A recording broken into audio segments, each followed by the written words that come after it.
ఈరోజు నేను ఎక్కడున్నానంటే జగ్గంపేటలో ఉన్నానన్నమాట. చూడండి, వెంకటేశ్వర స్వామి విగ్రహం ఎంత బాగున్నదే కదా. నేను ఈరోజు ఎక్కడికి వెళ్తున్నానంటే మా పెద్దక్క గారు అబ్బాయి ఇంట్లో తీసినాడనమాట.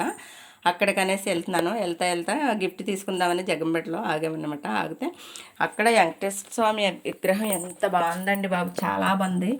కానీ నేను పట్టుకెళ్ళిన అమౌంట్కి అక్కడ వాళ్ళు చెప్పిన రేటుకి కూడా నాకు అసలు ఏం గిట్టుబాటు అవ్వలేదండి. కానీ నేను మాత్రం ఏం చేయాలో తెలియక స్వామికి నమస్కారం చేసుకుని ఇంకా సరే తీరుగా మా అక్క ఇంటికి వచ్చేసాను. ఇదిగో మా మేనల్లుడాళ్ళు వాళ్ళ ఇంటికి వచ్చాను. వాళ్ళ ఇంటి దగ్గర భోజనాలు అడవాడు జరుగుతుంది.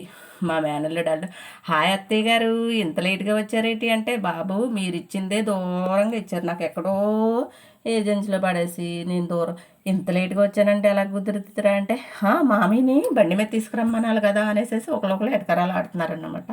కానీ మామయ్య గారు ఎండలోకి రారా, ఎందుకంటే నల్లగా అయిపోతారని ఎండలో తిరగరు మీ మామయ్య గారు అనేసి నేనంటే వాళ్ళ జోకులు చూడాలి.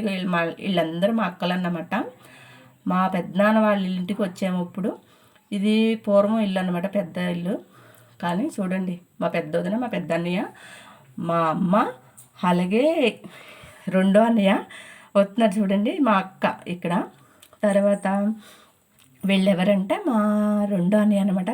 అన్నయ్యకి కొంచెం కాలు బాగాలేదనేసి అంటే మేమందరం కూడా అక్కడికి వెళ్ళామన్నమాట చూడ్డానికి వెళ్ళి. ఇదిగో మా మేనవాళ్ళు, మా అక్క, మా వదులు, వీళ్ళందరూ మా వదులండి.